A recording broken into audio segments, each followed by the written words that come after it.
नमस्कार, जागरूकता चैनल में आप सभी का फिर से एक बार स्वागत है। आज एक नया टॉपिक लेके आए हैं जिसका नाम है योगा। आज योगा डे भी है और योगा पे ही हम आज चर्चा करेंगे। एक बहुत महत्वपूर्ण टॉपिक है जो हमारी हेल्थ को अच्छा रखता है। तो आज योगा के विषय में हम जानेंगे कि योगा एक हमारी शुरू से चली आ रही परंपरा है। योगा हमारे ऋषि मुनि करते थे, अपने आप को लाइफ टाइम स्वस्थ रखते थे और योगा ही हमारे हेल्थ को अच्छा बना के रखता है और योगा हर किसी को करना चाहिए। और उसको ये नहीं कि योगा मैंने सप्ताह में एक दिन कर लिया। योगा ऐसा विषय है कि इसको रेगुलर ही करना पड़ेगा, योगा को छोड़ना नहीं होता। चाहे इसको 10-15 मिनट करो, लेकिन करो ज़रूर। योगा हमारी हेल्थ के लिए सबसे ज़्यादा ज़रूरी है, क्योंकि हमें पता है कि आजकल बीमारियां बहुत ज़्यादा होती हैं। तो हम बिना योगा के अपने आप को हेल्दी या मेंटेन नहीं रख सकते। तो आज हम योगा पे ही चर्चा कर रहे हैं कि योगा के विषय में मैं इतना बताऊंगा कि मैंने योगा की ट्रेनिंग की थी 88 के अंदर, और 88 के अंदर जो मुझे योगा की ट्रेनिंग है उसका बेनिफिट मैं आपको बताऊंगा कि मुझे जीवन में कभी कोई दर्द नहीं हुआ और ना ही मुझे किसी प्रकार की दवाई खाने की ज़रूरत पड़ी, क्योंकि योगा हमारे शरीर को अंदर से बिल्कुल हेल्दी बनाता है। और इसमें एक्सरसाइज भी ज़रूरी है। योगा के लिए हम ये सोचते हैं कि हम थोड़ी सी एक्सरसाइज कर लें, इसी को योगा कहते हैं। नहीं, योगा के अंदर कई चीज़ होती है। इसके अंदर सबसे ज़रूरी होता है खान पान। अपने खान पान को ठीक रखना होता है। दूसरा, इसमें अपने शरीर को अंदर से साफ़ सुथरा नीट एंड क्लीन रखना होता है। तीसरा ये होता है कि हमें थोड़ी सी एक्सरसाइज तो ज़रूर ही करनी होती है, कि हम थोड़ी सी एक्सरसाइज तो अवश्य करा करें, और उसके बाद में ही हम अपने खान पान को भी ठीक रख पाते हैं और फिर एक्सरसाइज भी ठीक रख पाते हैं। और योगा होता है सुबह जल्दी उठ के।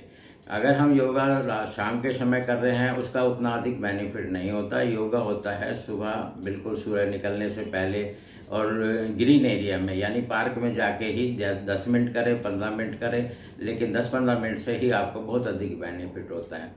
क्योंकि योगा के अंदर जो प्रक्रिया होती है, एक तो फिजिकली हेल्थ होती है कि इसको एक्सरसाइज से ठीक किया जाता है। दूसरी ब्रीथिंग होती है, यानी सांस की प्रक्रिया होती है। उसमें हम मैक्सिमम ऑक्सीजन पार्क से लेके आते हैं जो हमारे शरीर को बहुत स्वस्थ रखती है।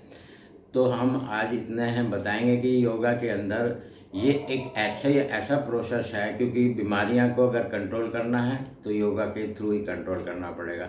और मेरा एक्सपीरियंस तो यही है कि जो 88 मैंने ट्रेनिंग की थी, हालांकि मैंने बहुत कम योगा किया है, बहुत ज़्यादा भी नहीं किया, लेकिन उसके जो प्रोसेस थे उसको फॉलो करके ही अपने आप को स्वस्थ रख पाया और दवाइयों से बच पाया। फिर दवाइयाँ भी नहीं खानी पड़ी। तो हम अपनी दवाइयों को छुटकारा दिलाने के लिए हमें योगा को अपनाना ही पड़ेगा। अब योगा होता कैसे है, क्योंकि अकेला व्यक्ति योगा नहीं कर पाता। योगा करने के लिए ग्रुप की ज़रूरत होती है, कम से कम 2 लोग तो हों योगा करने के लिए। एक हमारा फ्रेंड सर्कल हो, 2 लोग हों, क्योंकि अकेले व्यक्ति योगा नहीं करता। करेगा तो कुछ दिन करके छोड़ देगा, लेकिन जब 2 लोग हो जाते हैं तो एक दूसरे को योगा के लिए प्रेरित करते चले जाते हैं, और उसकी प्रेरणा के कारण ही इसको कंटिन्यू रखा जा सकता है। क्योंकि इंसान का मन तो है ही बहुत जल्दी आलसी हो जाता है, उठना भी नहीं चाहता और फिर एक्सरसाइज भी नहीं करना चाहता। तो सबसे जो ज़्यादा जो बड़ी बीमारी तो वो तो आलस ही हो गई, कि हमें वो अपने स्वस्थ रखने के लिए भी हमें नहीं रुकावट डाल रहा है। आलस ही हमारा सबसे बड़ा हेल्थ के लिए इशू होता है। आलस के कारण हम नहीं जा पाते, आलस के कारण हम नहीं कर पाते एक्सरसाइज। और ये आलस फिर एक ऐसी समस्या हो जाती है कि हमारा मन जो है इतना हो जाता है कि वो दूसरों पर डिपेंड होना चाहता है, कि मुझे जो है सभी कहीं और से मुझे कोई भी चीज़ मंगानी है तो प्राप्त करनी है तो वो दूसरों से मांगो। वो एक एक्टिव नहीं रहता, और एक्टिव मन नहीं रहता, तो इसलिए शरीर के अंदर जो आलस होता है फिर उसके बाद योगा नहीं होता। जिसके पास जो लोग योगा करते हैं उसका मन भी एक्टिव रहता है, उसका काम करने को भी दिल करता है और वो सदैव खुश भी रहता है, क्योंकि योगा अंदर से भी खुश रखता है और सेहत को भी अच्छा रखता है। तो योगा के लिए आज इतना ही कहेंगे कि योगा को जीवन में अवश्य अपनाएं और योगा को सीख के करें। ऐसा नहीं है कि हम पार्क में तो चले जाते हैं और फिर हम उल्टी सीधी एक्सरसाइज कर लेते हैं, और वो फिर कई बार तो नहीं भी पता होता उस चीज़ के बारे में कि मुझे कैसे करना है कैसे नहीं करना, तो कहीं साइड इफ़ेक्ट भी हो सकते हैं इसके। लेकिन इसको सीख के करेंगे तो बहुत अच्छे से हम योगा कर पाएंगे। इसके अंदर थोड़ी देर ध्यान भी होता है, मेडिटेशन भी होता है योगा के अंदर। योगा के अंदर तन का भी स्वस्थ रहना जरूरी है, मन का भी, और इंटरनल और एक्सटर्नल दोनों तरफ से स्वस्थ होता है इंसान। और स्वस्थ शरीर, स्वस्थ इंसान काम करने के योग्य हो जाता है। उसका मन फिर आलस में नहीं जाता ना, वो उसे काम करने में मज़ा आता है। उसको फिर काम चाहिए, एक्टिव मन को काम चाहिए, वो काम में खुश होता है। और जब मन आलसी हो जाता है उसको काम नहीं चाहिए, तो वो आलसी नहीं बनाना मन को। मन अगर आलसी हो गया फिर योगा भी नहीं कर पाएगा, और योगा नहीं कर पाएगा तो बाहर से भी फिटनेस ठीक नहीं रहेगी। फिर कुछ समय जब हम ज्ञान नहीं होगा तो कुछ ऐसा उल्टा सीधा खा के हम अपने शरीर को अस्वस्थ कर लेते हैं। फिर डॉक्टरों के पास जाते हैं, और डॉक्टरों के पास एक बार गए कि फिर वो दवाइयाँ शुरू हो जाती हैं, और दवाइयाँ शुरू हो जाती हैं कि ख़त्म होने का नाम नहीं लेती, कोई ना कोई नई प्रॉब्लम क्रिएट होती जाती है। तो योगा के लिए सबसे ज़्यादा जो इम्पोर्टेंस माना गया है वो है अपने आप को बिल्कुल फ्रेश रखना। मतलब निरोग काया तभी हो सकती है जब आदमी जो है अंदर से बाहर से बिल्कुल साफ रहे। साफ का मतलब ये होता है तुम्हारा पेट भी साफ होना चाहिए। साफ का मतलब यही होता है तुम हेल्दी खाओ। साफ का मतलब यही होता है कि तुम वो चीज़ें ज़्यादा खाओ। अगर तुमने फास्ट फूड भी खाने तो कभी कभी चल जाएगा, लेकिन फास्ट फूड को रेगुलरिटी नहीं देनी कभी भी। अपने हेल्दी भोजन को ही रेगुलरिटी देनी है। और हेल्दी भोजन में आता है फ्रूट आता है, सैलेड आता है, दूध आता है, दही आती है, और अपने घर का भोजन आता है। ये हमारा हेल्दी भोजन है, और इसमें हमें जो है अधिक ताकत मिलती है। फास्ट फूड में हमें ताकत कम मिलती है और नुकसान ज़्यादा होता है।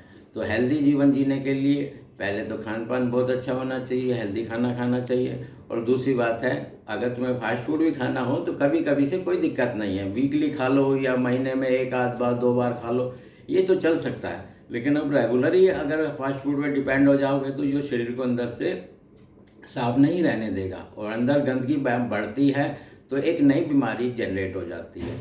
तो हमें अपने शरीर को गंदा नहीं रखना, अंदर से भी साफ रखना है, बाहर से भी साफ रखना है, और मन को भी साफ रखना है। साफ मन जो होता है वो हेल्दी होता है, और जो गंदा मन होता है वो हेल्दी नहीं होता किसी भी तरीके से। वो चिड़चिड़ा भी हो जाता है, गुस्से वाला हो जाता है, नेगेटिविटी उसके अंदर आ जाती है। तो आज योगा डे पे बस इतना ही कि हमने अपने जीवन में इसको अपनाया है, और इसके बेनिफिट अभी आपको बता दिए हैं कि नील बीमारी कोई बीमारी नहीं है। 3 साल से रिपोर्ट आ रही है, इंटरनल रिपोर्ट है, तो 3 साल की रिपोर्ट में अभी तक कोई फॉल्ट नहीं है अंदर से किसी प्रकार का भी। अपना खाने पीने का ध्यान रखें, स्वस्थ रहने के लिए अपना जो भी आपको ठीक लगे कि भाई मुझे ये खाने से स्वस्थ रह सकते हैं वो अच्छा भोजन करें। भोजन तुम्हारा प्योर होना चाहिए, खाना पीना अच्छा होना चाहिए, योगा थोड़ा बहुत होना चाहिए, मन को भी कभी आलसी ना बनने दे। पार्क में थोड़ा सुबह उठ के जाएँ, भले ही 6 बजे जाएँ, लेकिन थोड़ी देर के लिए ज़रूर जाएँ। अगर आप 10-15 मिनट भी उठ के वॉकिंग कर रहे हो या योगा की एक्सरसाइज कर रहे हो तो आप पहले से बेटर जीवन जी पाओगे, एक स्वस्थ और हेल्दी जीवन जी पाओगे। और स्वस्थ और हेल्दी जीवन सभी को चाहिए। आदमी कोई नहीं चाहता कि मैं बीमार हो जाऊं। और बीमारी की शुरुआत कहाँ से हुई है? बीमारी की शुरुआत मुझसे ही होगी, और वो मेरे मन से, जिसमें आलस आएगा। किसी को साथ ले लो योगा के लिए, कभी अकेले योगा नहीं होता, किसी को साथ ले लो ताकि वो आपको लाइफ टाइम प्रेरित करता रहे, या आप उसको प्रेरित करते रहो। कम से कम 2 लोग जाएं और पार्क में एक्सरसाइज भी करें, और थोड़ा सा खुल के अपना जीवन जिए, अच्छा जीवन जिए, हेल्दी जीवन जिए। ये आर्ट ऑफ लिविंग पे आज यही इतना ही कि हमें एक बहुत अच्छा हेल्दी जीवन जीना है। तन से भी हेल्दी होना और मन से भी हेल्दी होना है। जब तन ताकतवर होता है और मन ताकतवर होता है तो इंसान को काम करने में आनंद आता है। अगर तन कमज़ोर है और उसको मन भी कमज़ोर है, आलसी है, तो उसको छोटे से छोटा काम भी बहुत भारी लगेगा। उसको लगेगा कि ये मुझे क्यों करना पड़ रहा है। तो हमें एक्टिव भी बनना है, हेल्दी भी बनना है। आज योगा डे पे बस इतना ही। अगर ये वीडियो आपको अच्छी लगी इसको लाइक करें, सब्सक्राइब करें, स्वयं भी लाभ उठाएं, औरों को भी लाभ पहुंचाने का यत्न करें। आज के लिए इतना ही। नमस्कार, धन्यवाद।